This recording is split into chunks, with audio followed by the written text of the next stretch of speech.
మొత్తం వ్యవస్థను కొండబెట్టుకున్నాం మనం. అగౌరవించడం కొన్ని కులాలని, కొన్ని వృత్తులని, కొందరు మనుషులని, అసలు సగం జాతి మొత్తం స్త్రీలని అవమానించామండి. క్షమాపణ కోరుతున్నానమ్మా మిమ్మల్ని.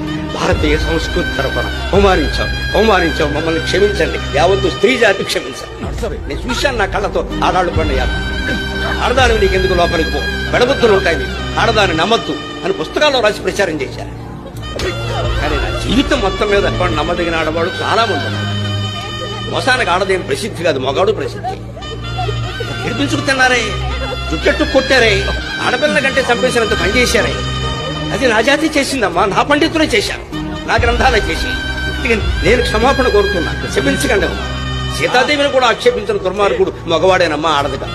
ఇన్ని అన్యాయాలు నిమ్న వర్గాల వారికి, బలహీన కులాల వారికి, స్త్రీలకి చేసేసి ఇవాళ మా మతంలో ఉండండి, మా మతంలో ఉండండి కాళ్ళు పెట్టుకుంటే ఎవడుంటాడండి? సరిగ్గా ఉంటే ఉంటారు అందరూ. జరుగుతున్న విషయం అది.